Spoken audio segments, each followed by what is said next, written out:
Imagine every time you went into a bar and had your girlfriend or your boyfriend come in and kiss you on the cheek, you had to look behind you to wonder if someone was going to hit you. Imagine that every time you checked into a hotel with your boyfriend or your girlfriend or your wife or your husband, the desk clerk said, "Is that your sister? Is that your brother?" I ask my non-gay friends to imagine that reality. Those are the little things that happen every day to members of the LGBT community. You know, for many years, I like to think of myself as a professional business person, a broadcaster, a writer, who just happened to be gay.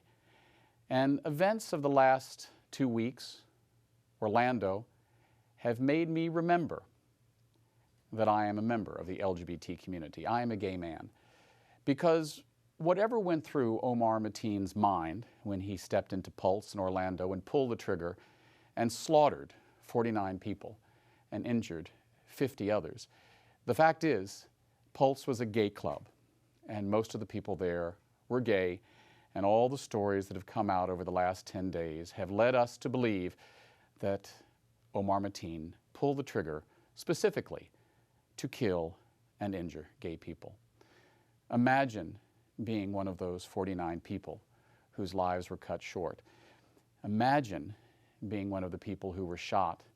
Imagine being the mother who threw herself across the body of her son to keep him from dying.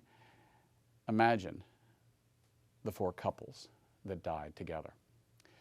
We do not yet live in a just world, and there have been horrible shootings before Orlando, and sadly, there will probably be horrible shootings after then.